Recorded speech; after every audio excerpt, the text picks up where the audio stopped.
este podcast de marketing inmobiliario. Yo soy Yamily Figueroa y me acompaña el día de hoy el abogado Fausto Bañuelos. Hola Fausto, ¿cómo estás? Hola Yamily, muy bien, muchas gracias. Qué bueno que estás aquí con nosotros porque hemos estado platicando sobre un tema que consideramos que es muy importante divulgarlo, porque es el tema de cómo cumplir con la ley antilavado en la venta de una casa en México. Fausto, si quieres empezar platicando un poquito de tus certificaciones y un poquito acerca del tema. Claro que sí, Yamily, muchas gracias. Pues mira, yo en lo personal soy administrador de empresas, fue mi primera licenciatura, después estudié Derecho, me he dedicado en toda mi carrera profesional a la consultoría, me desenvuelvo en un despacho que se llama Nexum Sau, y en este despacho estamos especializados en Derecho Preventivo, que es un área del derecho que es nueva. Lo que está de moda, que escuchamos mucho, es el compliance, pero el compliance es parte del derecho preventivo. Y dentro del derecho preventivo también tenemos un área de especialización que es el régimen de prevención de lavado de dinero y financiamiento al terrorismo. En este régimen en especial yo estoy certificado por la Comisión Nacional Bancaria y de Valores como oficial de cumplimiento y tengo ya aproximadamente 7 años trabajando en entidades financieras e instrumentando estructuras de cumplimiento. Ahora, este régimen no solo le aplica a las entidades financieras como los bancos, casas de cambio, centros cambiarios, sino que también hay una serie de actividades, que son muchas, que son designadas como vulnerables a este mismo delito. Y precisamente una de ellas es la actividad inmobiliaria, concretamente el desarrollo, la construcción y la intermediación en la compraventa. ¿Qué es lo que se considera lavado de dinero? Esa es una pregunta excelente. El lavado de dinero como tal en México no existe, porque el nombre correcto del delito sería operaciones con recursos de procedencia ilícita. Por eso la ley federal se llama Ley Federal para la Prevención e Identificación de Operaciones con Recursos de Procedencia Ilícita. Este delito, este tipo penal, está establecido en el artículo 400 bis del Código Penal Federal. Y si nos metiéramos a estudiar este delito, que son 4 parrafitos, pues nos podríamos tardar unas 6 horas y no acabamos. Yeah. Es un delito extremadamente amplio. Le pusieron recursos porque no se quiso el legislador cerrar solo a dinero. Pero básicamente es tener recursos de un origen ilícito y hacer una serie de actividades para que al final parezca que son de origen lícito. Ese es el delito como tal, que obviamente está ligado a un delito precedente, le dice la ley, o a un delito anterior, que puede ser una cantidad innumerable de delitos que produzcan recursos ilícitos. Ok, entonces aquí en la compra de una casa, ¿qué es importante que tomen en cuenta tanto los asesores inmobiliarios independientes como las desarrolladoras? Lo que tienen que tomar en cuenta es un poco profundo, pero es muy sencillo.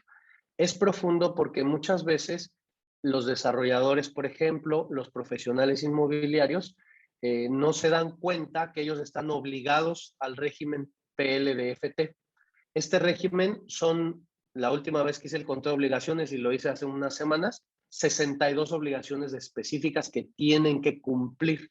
Entonces, ellos no se dan cuenta que a la hora de participar en estas operaciones tienen que hacer una serie de cosas que los notarios, por ejemplo, hacen, como identificar al cliente, preguntarle un poquito más de su actividad, de a qué se dedica, juntar unos documentos muy específicos, no son los que nosotros creamos que debemos tener, la ley lo dice muy puntualmente y tampoco son muchos, son de 7 a 9 documentos, integrar este expediente, mandar su aviso, que los avisos se mandan todos los días 17 de cada mes, y guardar este expediente entre 5 y 10 años, son 10 años, tiene una razón, pero la ley dice 5, y tenerlo ahí. ¿Por qué? Porque a nosotros la autoridad, a los sujetos obligados, nos concibe como coadyuvantes. Entonces, este delito del lavado de dinero, la víctima principal es el Estado, no es el desarrollador que vendió la casa. Entonces, la autoridad te ve a ti como un aliado. Entonces, si necesita uno de los documentos que tú tienes, 7 años después de que hayas hecho la transacción, te lo va a ir y te lo va a solicitar y te va a decir, yo sé que tú lo tienes porque tú estuviste en esa transacción, dame este documento.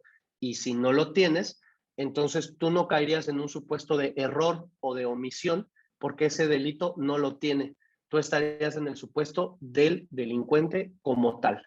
O No sea, hay de que, ay, es que no sabías, no te preocupes. No, a ti te va a decir, pues tú eres parte de la estructura delincuencial y vámonos. digamos que al no cumplir con estos documentos y con este expediente que tienes que hacer por cada cliente, te están considerando como dentro de su organización, o sea, Es como correcto, el aliado, y en es vez de correcto. esclarecer, ¿a quién se le da ese aviso? ¿Se manda por correo? ¿Se Es manda? un aviso que se hace a través del portal antilavado y se va directamente a la UIF, que es la Unidad de Inteligencia Financiera, por conducto del supervisor, que es el SAT, para las entidades que realizan actividades vulnerables, y por ejemplo para las entidades financieras es la Comisión Nacional Bancaria y de Valores. Entonces el aviso lo recibe la UIF y la UIF sabe, o sea, la UIF recibe avisos de bancos, de casas de cambio, de notarios, de desarrolladores inmobiliarios, recibe avisos de todos. Y ella su trabajo es revisar esa información y decidir si en algún momento necesita actuar. Por eso también la UIF en los últimos años ha actuado con mucha eficiencia, porque tienen todos los elementos para hacerlo. Y por ejemplo, ¿qué le podrías decir a la persona que nos está escuchando, pero que dice, oye, pero es un poco molestoso decirle a mi cliente que me pase estos documentos? O sea, no soy el notario, no soy el banco, o sea, solo soy el vendedor. Lo primero que les diría es, número uno, es una obligación, o sea, no es opcional. Eso me lo dicen mucho y yo les digo, ok, ve a abrir una cuenta a un banco y cuando te pidan tu comprobante de domicilio, dile que no lo quieres dar, porque pues la situación de inseguridad y que tú no quieres dar tu comprobante de domicilio y dime después si te abren la cuenta de banco. Simplemente no te la van a abrir. Ahora, lo peor de todo, que es lo mejor de todo para los que cumplen, es que no les estás pidiendo cosas muy grandes. Por ejemplo, si es una persona física, le tienes que hacer llenar un formato que trae sus generales y cosas muy particulares. Identificación, comprobante de domicilio, constancia de situación fiscal, CURP y quizás, bueno, no quizás, uno muy importante, que él diga si es el beneficiario final de la operación o no. Es una manifestación, es otro formato que él firma y ya, son todos los documentos. ¿A qué te refieres con beneficiario final? O sea, de que si va a vivir la casa o no lo va a vivir. Esa figura es una figura muy controversial porque la manera en que fue establecida en la ley se presta a confusiones. Básicamente lo que estamos diciendo es, los recursos con los que estás operando son tuyos o son de otros. Ujú. La propiedad la vas a vivir tú o la va a vivir otro. O sea, hay alguien que vaya a disfrutar de esto que yo no sepa y aguas. Puede haberlo y no ser malo. Una operación que vi hace poco, compra la mamá, es la que va a la oficina de ventas, le gusta, ella paga por transferencia al desarrollador, pero en la escrituración ella decide que el hijo sea quien tenga la nuda propiedad, pero que ella se va a quedar el usufructo vitalicio, ella va a disfrutar de la renta que produzca esa propiedad de por vida, pero en lugar de contemplarla en un testamento futuro, pues de una vez se la deja a su hijo. Ahí hay un beneficiario final y la operación es completamente legal, nada más que lo que tienen que hacer es identificar a los dos, integrar expedientes de los dos y en el formato ella va a decir, sí, sí hay un beneficiario final, es mi hijo. ¿Lo podemos identificar? Claro que sí, aquí están sus documentos y no hay ningún tema. Es lo que quiere saber la autoridad. Y Entonces, si eso la mismo que le vas compro, a pedir tú, sí, Y si la compro, pero la quiero poner en renta después, pero no sé a quién le voy a rentar. eso no es problema. El arrendamiento es otra actividad vulnerable, es decir, las personas que tienen propiedades en arrendamiento están realizando una actividad vulnerable, pero solo si el monto mensual de la renta supera los 134,000 pesos. Si no lo supera, no estás obligado a nada. ¿Ok? Entonces, si tú vas a rentar a esa oficina y te van a pagar 50,000 pesos de renta por ella, no hay ningún problema. Eso sí, en el arrendamiento, pues tendrás que contemplar un muy buen contrato, tendrás que contemplar temas como la extinción de dominio, tendrás que contemplar otros temas. Pero eso ya es materia de, que van juntas, Otra transacción. pero es otro tema distinto. ¿Tengo que guardar los documentos en físico o se pueden en USB o de qué manera? Es una muy buena pregunta. Primero los tienes que guardar 5 años, porque la ley PIORPI así lo establece, pero eso es para efectos administrativos. Para efectos de tipo penal, dice el Código Penal de la Federación que es el tiempo de prescripción, la media aritmética de la condena. Sin ser muy técnicos, el delito de lavado de dinero amerita de 5 a 15 años de prisión, por lo cual nosotros recomendamos que por lo menos la media 10 sea que guardemos esos documentos. La ley PIORPI te dice que lo puedes hacer electrónico o en físico. Yo recomiendo que cuando sea posible, el primer expediente esté en físico y luego yo lo digitalice y ese va a ser mi primer respaldo electrónico y luego digitalizo todos mis expedientes de un mes si tengo muchas operaciones o del año y ese será mi segundo respaldo electrónico. De tal suerte que a lo mejor pasado el tiempo tú digas, ah, bueno, de 2021 tengo un archivo en zip que lo tengo a lo mejor en mi disco duro externo y aparte lo tengo en un servicio de nube. Porque una de las obligaciones es que tengas esta información siempre disponible. Entonces, si por ejemplo la tienes en un archivo físico y el archivo se quemó y te lo llega a requerir la autoridad y tú dices, pues es que se quemó, inclusive hice una fe de hechos y todo, la autoridad te va a decir, ok, pero es una obligación tuya tenerlo disponible. Entonces debiste haber tenido copias para podérmelas dar en caso de que yo te las requiriera. Ya. Recomiendo los dos, físico y electrónico y varios respaldos. Y por ejemplo, un asesor tiene que guardarlo, o sea, cuando está trabajando dentro de una desarrolladora. Es algo importante lo que dices. En este caso, si es un asesor independiente que no tenga relación laboral, que no esté dado de alta en el IMSS, etcétera, con la desarrolladora, porque hay muchos que trabajan con varios desarrollos al mismo tiempo y no está mal. Si son independientes, están obligados, o sea, son un sujeto obligado. Si no son independientes, pues no, porque estarían realizando ese trabajo dentro del marco de sus actividades de la relación laboral. Pero si son independientes, él tiene que guardar su expediente, la constructora tendrá su expediente y el notario tendrá su expediente de Y la por misma ejemplo, operación. para alguna agencia inmobiliaria que tiene a los asesores bajo comisión, o sea, los dos tienen que guardar. No, ese es uno de las preguntas frecuentes. Todo esto que estamos hablando está más o menos contemplado, no más o menos, está completamente contemplado en la ley, que es ley, tiene un reglamento y tiene unas reglas, pero en el portal antilavado, si tú pones así en Google portal antilavado, ahí está todo lo que necesitas saber y hay una área de preguntas frecuentes y criterios. Uno de los criterios es que cuando es una sociedad, una persona moral, que es el agente inmobiliario, ¿no? Y a su vez tiene agentes, el obligado es solo la persona moral y no los agentes que trabajan para ella, siempre y cuando tengan relación laboral. Si son agentes que no están de exclusivo en ella y están entre otras, pues serían los dos, porque en una operación puede haber dos brokers y Ujú. cada uno tendrá que presentar su aviso, integrar su expediente, guardarlo, etcétera. Sí, porque a veces pasa de que un broker es el que enlistó la casa y el otro broker es el que la vendió. Ambos brokers, Exactamente. ambos agentes tienen que tener los archivos, los expedientes, ¿no?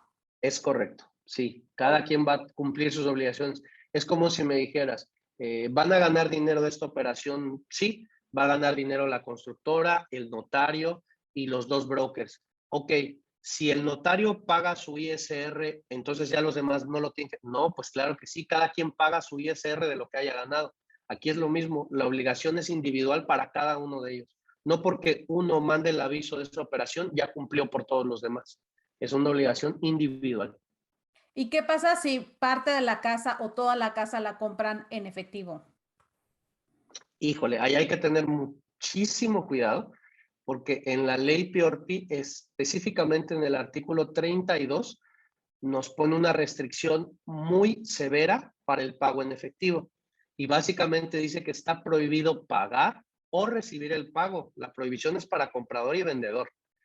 En el caso de bienes inmuebles, porque nos da varias cosas, no es en general para todo, es para bienes inmuebles, vehículos, joyas, metales, obras de arte, servicios de blindaje, son ciertas actividades que son vulnerables. La primera es bienes inmuebles, el límite son 719,200 pesos con 50 centavos, 8,025 UMAS.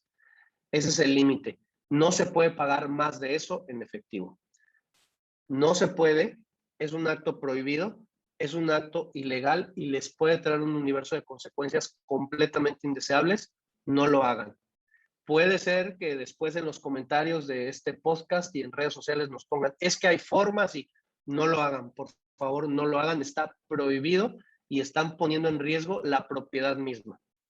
Está extremadamente prohibido y hay criterios de la Corte que salieron este año en donde se anularon escrituras. Entonces, eso no lo hagan, no se puede. Y si, por ejemplo, pagan una parte en efectivo y otra parte con un coche, o sea, ¿tienen que hacer ese monto? Es curioso, esta pregunta no me la habían Digo, hecho porque a nunca. veces sí pasa de que te dan un coche para completar el pago. No estaría mal así de entrada. La prohibición es efectivo, entonces te voy a decir que son las dos cosas que no deben de hacer. Ujú. Dar el efectivo, ya sean pesos o dólares, por ejemplo, o depositar en ventanilla, porque Ah, pues ok. O sea, todavía, tiene que ser transferencia bancaria. desgraciadamente, hay muchas personas que son de la idea de cómo sí. Entonces dicen, ya sé, voy y le deposito 2 millones de pesos en ventanilla. No se puede. Yo, por ejemplo, a mis desarrolladores les recomiendo que bloqueen sus cuentas bancarias para que no puedan recibir depósitos en efectivo. Porque ha pasado que va el cliente y deposita 1,5 millones de pesos en efectivo. Y eso es como si hubiera pagado en efectivo. Si está pagando con un coche, no es efectivo y no es rápidamente convertible. Entonces no le vería tanto problema. Pero lo idóneo, o sea, para mí en un mundo ideal, sería que a lo mejor dio un cheque de garantía que no se cobró o que se cobró y se tomó a cuenta del precio de la propiedad. Y el día de la escrituración sacaron sus computadoras, uno le transfirió a otro, en ese momento imprimieron el comprobante, porque aguas, el notario público tiene la obligación de identificar la forma de pago. Y eso es un problema muy grande que está sucediendo hoy en día, que luego las personas no tienen ni los comprobantes y se van a meter en problemas porque va a llegar un momento en que no van a poder escriturar una compraventa de un bien inmueble donde no tengan el comprobante físico del pago que se vea. No es de que hay una foto, no, necesitamos el comprobante e inclusive cuando pagan por transferencia con SPAY, yo les recomiendo que se metan al portal de Banxico, en donde está el CEP, el comprobante electrónico de pagos, metes ahí la referencia y te sale el comprobante de Banxico donde te dice quién le transfirió a quién y cuánto fue. Es indispensable. Ese es en un mundo ideal como yo lo veo. Y por ejemplo, si el comprador es de Estados Unidos y hace la transferencia desde un banco de Estados Unidos, o sea, ¿es viable? Es viable, igual tienen que identificar la forma de pago, entonces tiene que entregar un comprobante. En ese aspecto es todavía mucho más importante, porque el propio titular de la UIF, el doctor Santiago Nieto, mencionó en alguna de las conferencias de prensa del presidente que las transferencias internacionales de fondos son operaciones que la UIF siempre revisa, ya sea que sea dinero que entra al país o que sale del país. Entonces, con más razón, se necesita tener el sustento. Y luego, por ejemplo, me parece increíble que alguien pueda decir, pues le transferí 7 millones de pesos, pero no guardé el comprobante. O sea, ¿en serio no tienes el comprobante de ese pago? ¿No se te hizo importante guardar la copia del comprobante de ese pago? Bueno, ve a sacar tu estado de cuenta, ahí va a venir, ve al banco y Ahí pide que viene, te lo ¿no? impriman. O sea, con el estado de cuenta podría ser válido. Con el estado de cuenta podría ser válido porque los estados de cuenta son CFDIs en algunos casos, podría ser válido. Pero con los notarios, ahorita precisamente estamos en un curso de capacitación porque en noviembre viene la certificación, la primera certificación para oficiales, bueno, acá se llaman encargados de cumplimiento de los sujetos supervisados y pues todos los notarios seguramente se tendrán que certificar porque todavía no es una obligación, eso lo van a hacer en la reforma de la ley que también ya es inminente. Entonces con ellos estamos viendo estos temas y mi recomendación es, si no puedes identificar perfectamente bien la forma de pago, mejor no hagas esa escrituración, porque te expones. Ya. ¿Y qué pasaría con el vendedor que de plano no quiere cumplir con eso, no le da importancia o no sabe que está esta ley? Mira, los riesgos son muchos. Primero, los primeros riesgos son sanciones de tipo económico, son multas. Entonces, las multas son altas. las multas de los ejercicios de revisión normalmente llegan a ser millonarias, de varios cientos de millones de pesos. Por ejemplo, por no enviar avisos, la multa mínima por no enviar un aviso es de 834,000 pesos por un aviso. Si no has enviado tus avisos de todo el año, pues sería esa cantidad por 12. Y esa es la multa mínima. La máxima para esa omisión es de 5 millones de pesos por aviso. No respetar los límites del efectivo es de 830,000 a 5 millones de pesos o entre el 10% y el 100% de la operación a criterio de la autoridad. Y eso es solo la parte administrativa. Y está el otro lado de la parte penal, que como te dije hace rato, si tú no cumples tus obligaciones, tú estás en el supuesto de ser delincuente. No estás en el supuesto de, mira, pues por error, pues no sabía, por imprudencia, por impericia. No, tú estás obligado. Entonces te procesan como delincuente porque eso eres ante el tipo penal, ¿no? Entonces ahí ese riesgo es todavía mucho mayor. En México pues ya ha pasado y desgraciadamente hay casos, uno pues de un caso de alto perfil que la profesional inmobiliaria pues desgraciadamente está en la cárcel, ¿no? Porque no mandó su aviso, yo pienso que no tenía su expediente, no cumplió con sus obligaciones. Entonces, no son temas menores, es algo que es importante hacer. Y por otro lado, también es triste porque para el profesional inmobiliario, pues sí le va a costar un poquito de trabajo al principio, pero cumplir no es realmente difícil. Esos documentos que tiene que juntar, los puede juntar el mismo día de la firma de la escritura, aunque de preferencia debería tenerlos de antes, y el cliente se los va a proporcionar. Tampoco le estamos pidiendo información imposible de dar o ilógica de dar. Entonces, pues cumplir no es tan complicado para los profesionales inmobiliarios o para los constructores. Y sí es indispensable. ¿El aviso lo tienen que dar ya después de la firma o antes de la firma? Esa es una buena pregunta. Normalmente el aviso se hará después de la firma. Entonces, supongamos que firmamos hoy 30 de octubre. Pues ese aviso se va a ir el 17 de noviembre. Porque dice que en un mes, todo lo que sucede en el mes se avisa al 17 del mes siguiente. Ok, entonces, por ejemplo, si yo soy una agencia inmobiliaria o un asesor independiente o una desarrolladora, tengo la obligación de que cada mes dar aviso de las firmas que yo tuve del mes anterior. Exactamente. Antes del 17, ¿no? O sea, al 17 del mes al mes anterior. Sí, por ejemplo, todo lo que hiciste en enero, pues lo avisas el 17 de febrero. Todo lo que hiciste en febrero, 17 de marzo, y así sucesivamente. Ahora, yo les digo a los profesionales inmobiliarios, ¿cuántas propiedades al mes vendes? O sea, ojalá y sean 5, ojalá y sean 10, pero la verdad es que hay meses en que no se vende nada y pues ese aviso se va sin operaciones. Le dicen declaración en ceros, no es declaración en ceros, es un aviso sin operaciones y te tardas 5 minutos en enviarlo. Ok, entonces, si no tuviste firmas, aún así también tienes que dar aviso. Correcto, siempre. Y si se atrasó, por ejemplo, o sea, no di el del mes, el de hace 2 meses, ¿lo puedo dar el siguiente mes? Tú puedes hacer, por ejemplo, todos los de un año y mandarlos en un día. Si se puede hacer nada más, pues ya sería un aviso omitido, porque la ley te dice, si no lo mandaste el 17, vamos a suponer que el 17 de noviembre no mandaste lo de octubre, lo mandaste el 16 de diciembre. Bueno, lo presentaste de forma extemporánea. Ya hay una multa contemplada para eso si te llegan a revisar. Pero hay gente, por ejemplo, que ve y dice, me voy a dar de alta, no he tenido operaciones.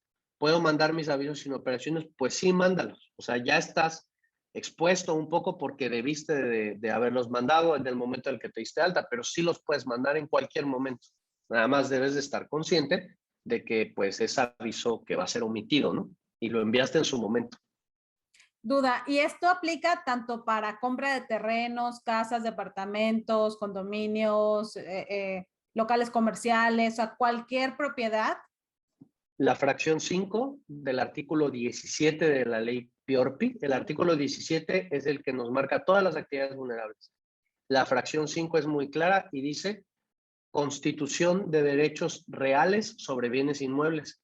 Esto, por ejemplo, cuando lo vemos con notarios es mucho más profundo, porque aquí, por ejemplo, con profesionales inmobiliarios, pues me dicen compra-venta. Sí, de cualquier bien inmueble, cualquier bien inmueble. Pero con notarios también está la accesión, es un derecho real. Y hay un chorro de derechos reales que se pueden constituir sobre bienes inmuebles. Entonces, la más normal, pues, es compraventa, ¿no? Y es de la que más operaciones vamos a ver. Pero sí, sobre cualquier bien inmueble de cualquier naturaleza. Y, por ejemplo, ¿se van a venir otras reformas a esta ley? ¿Va a hacerse más Sí, fácil, más difícil? no. Esta ley, todo este régimen se desarrolló de una manera, pues, no extraña, pero peculiar. Los primeras obligados fueron las entidades financieras. La regulación de los bancos, por ejemplo, empezó desde 2006 más o menos. La ley PIORPI se hizo hasta 2013. En ese momento las entidades financieras ya estaban reguladas. Hoy en día las entidades financieras tienen un marco de cumplimiento un poco más elevado que el de las vulnerables. En cuanto a número de obligaciones, son muy similares, pero la profundidad del cumplimiento no es similar. Entonces, lo que van a hacer es que van a elevar el cumplimiento de las entidades que realizan actividades vulnerables a un nivel muy similar al de las entidades financieras y van a tener obligaciones nuevas, como por ejemplo la certificación del encargado de cumplimiento, el uso de sistemas automatizados en donde puedas checar el nombre de tu cliente en listas, que no esté en lista de personas bloqueadas, que el sistema te pueda mandar alertas, que del sistema se saque la información para mandar el aviso.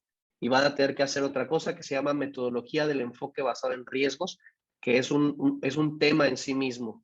Van a tener que hacer ejercicios de auditoría, o sea, van a tener que contratar un auditor solamente de PLDFT para que los audite una vez al año. Ese informe se tendrá que mandar a la autoridad te contesta con observaciones y recomendaciones, tú tienes que hacer un programa de trabajo y vuelves a empezar al año siguiente.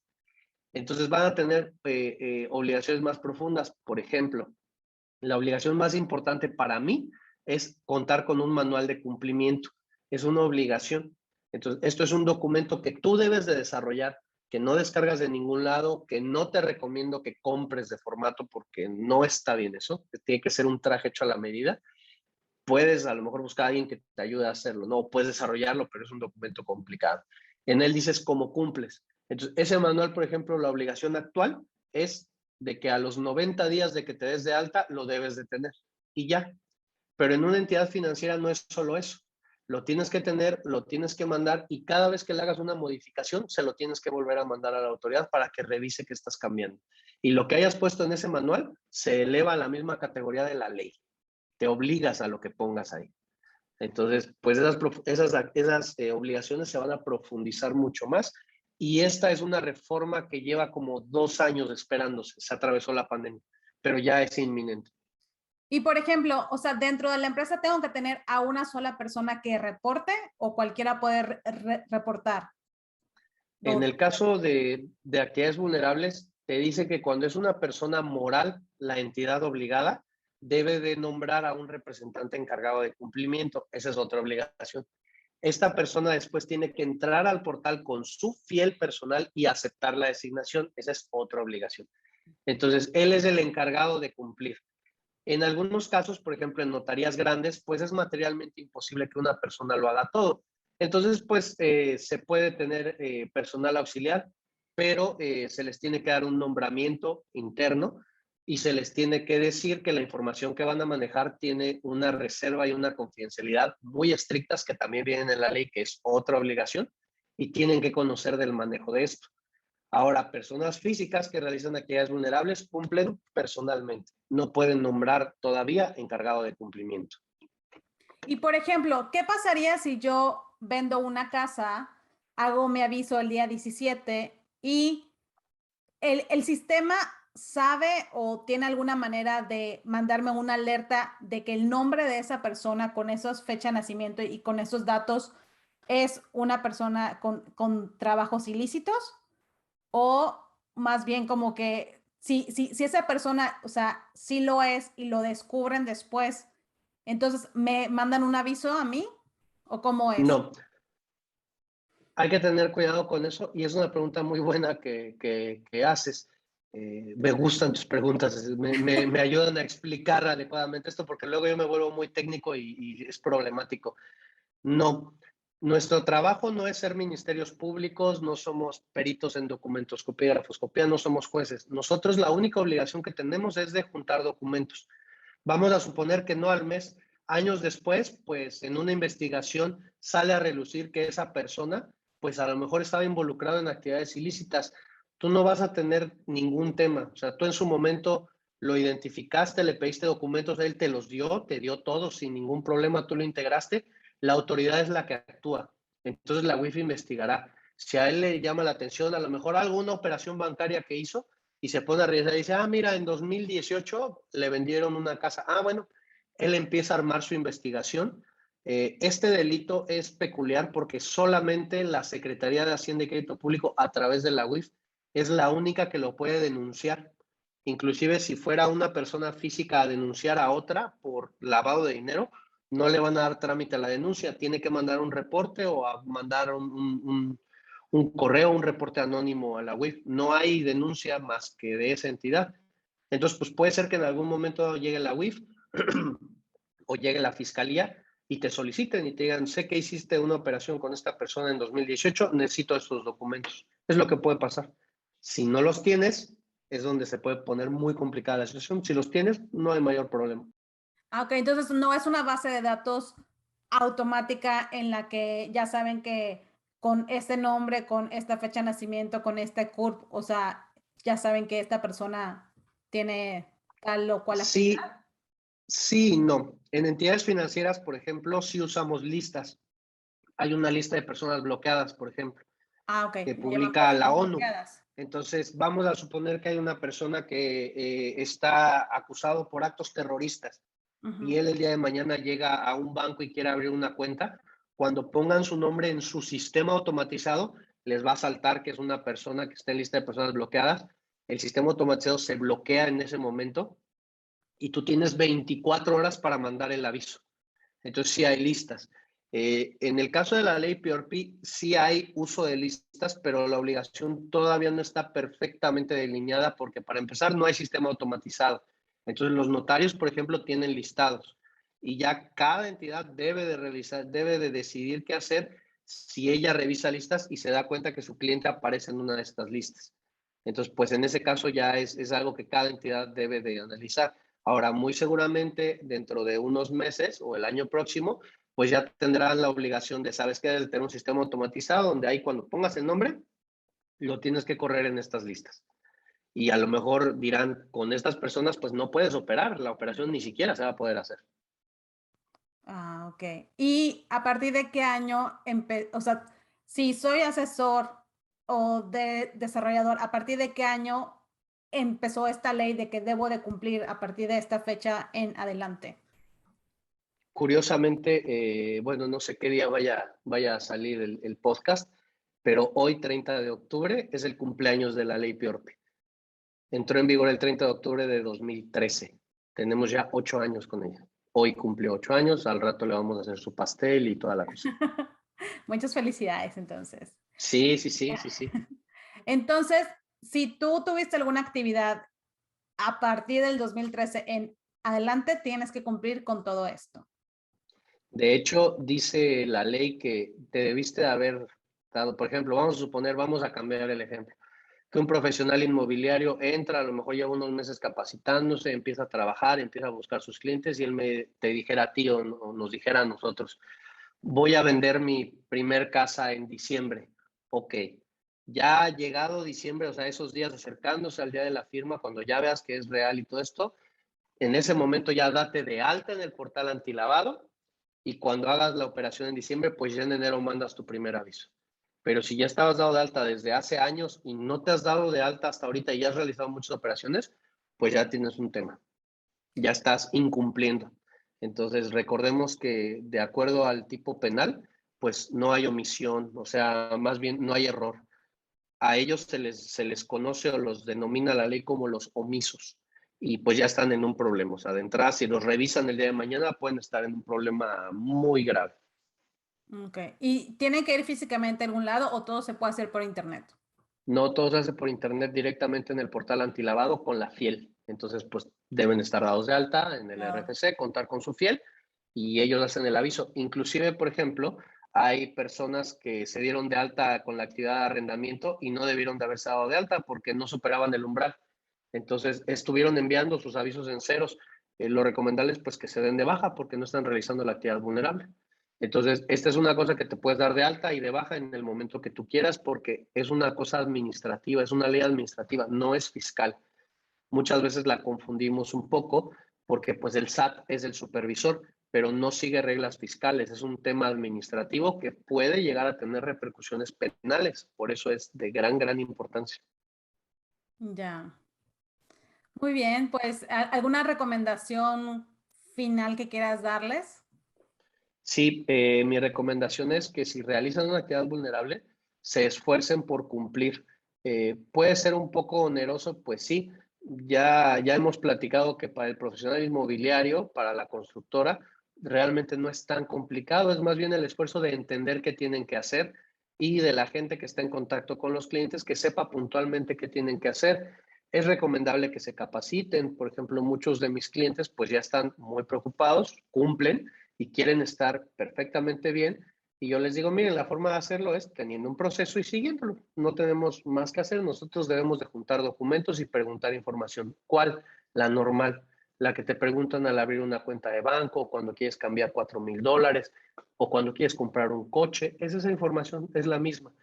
Entonces la recomendación es dense de alta, capacítense, no es tan complicado cumplir, no es tan oneroso y el riesgo de no hacerlo es altísimo. A nosotros en algún momento nos dijeron, la misma Comisión Nacional Bancaria de Valores, si no pueden cumplir o se les dificulta mucho o de verdad no quieren, está bien, pero dejen de hacer esa actividad, dedíquense a otra cosa, porque la actividad que están haciendo tiene esta obligación aparejada. Pues aquí es así. El profesional inmobiliario de entrada tiene que saber de ventas, eh, pero es una profesión que a mí me llama mucho la atención porque tiene que saber de ventas, de psicología, de derecho, de temas contables, de temas fiscales, de administración. Es una profesión compleja que sí puede darnos ingresos muy interesantes y también muchas satisfacciones, porque pues es bonito estar en ese punto de la vida de las personas en donde compran una casa por primera vez, ¿no? Pero sí les recomiendo que cumplan cabalmente con sus obligaciones.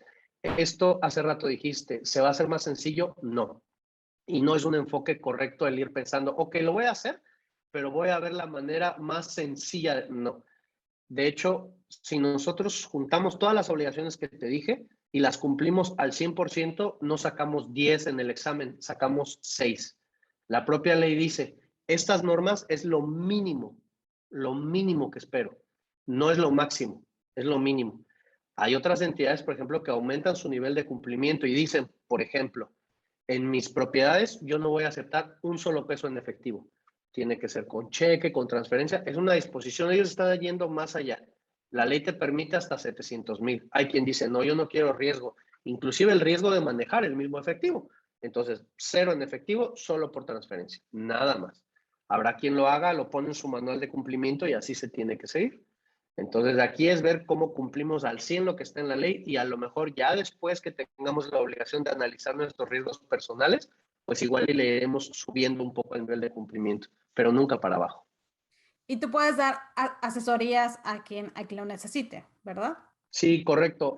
Yo tengo una experiencia pues singular porque tengo experiencia en implementar estas estructuras de cumplimiento. Hay abogados, por ejemplo, que están más en el tema del litigio, entonces a lo mejor ya llegó la autoridad, ya te revisó, te están multando, bueno, pues ellos te ayudan a ver ese tema. Hay otros abogados que son un poco más teóricos, pero yo tengo la experiencia en la implementación, entonces pues yo sé cómo implementar una estructura de cumplimiento. De entrada, creo que por aquí vamos a poner las formas de Aquí contacto, les las redes ponemos. sociales. En todos lados me encuentran como Fausto Banuelos. Cualquier pregunta que tengan, por favor, háganla. Si ya después necesitan un poco de asesoría más personalizada, también los podemos ayudar.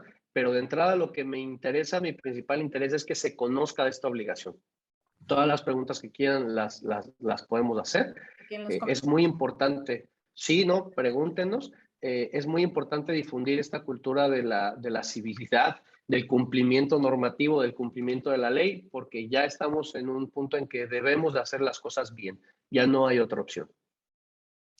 Y, por ejemplo, tú puedes ayudar a cualquiera que esté en todo el país, ¿verdad? Es correcto. Sí, nosotros estamos físicamente en Cancún, Quintana Roo, pero pues tenemos clientes también en varios lugares de la República y les podemos ayudar a que puedan cumplir adecuadamente con sus obligaciones de PLDFT o con cualquier tema de derecho preventivo. De hecho, nosotros aquí en el despacho, nuestro eslogan es más vale prevenir que demandar. Entonces, nuestro enfoque principal es en evitar la demanda, en evitar la clausura, en evitar la revisión. Pues nosotros queremos que cumplas y parte de tu cumplimiento normativo es este. Pero aparte, pues tendrás que sacar tu licencia de funcionamiento, tu licencia estatal, tu dictamen de protección civil, igual y te aplica una NOM. Los profesionales inmobiliarios, por ejemplo, en Quintana Roo se está trabajando muy fuerte para certificarlos, ya se están certificando por CETUS. Entonces, pues ya hay todo un cumplimiento normativo que hay que observar y que hay que cumplir de forma muy puntual. Perfecto, pues muchísimas gracias, Fausto. Muchísimas gracias a quien nos esté escuchando. Ya saben que es mejor cumplir que demandar. Esta ley es Correcto. federal, aplica para todo México y es importante cumplirla desde ya. Sí, muy importante. Yo les invito a que me sigan en las redes sociales. Ya saben que me encuentran como Yamily Figueroa MKT. Y que les puedo decir que muchas gracias por estar aquí. Gracias, Fausto. Y nos vemos en un Gracias, próximo Emily. video. Bye. Hasta luego.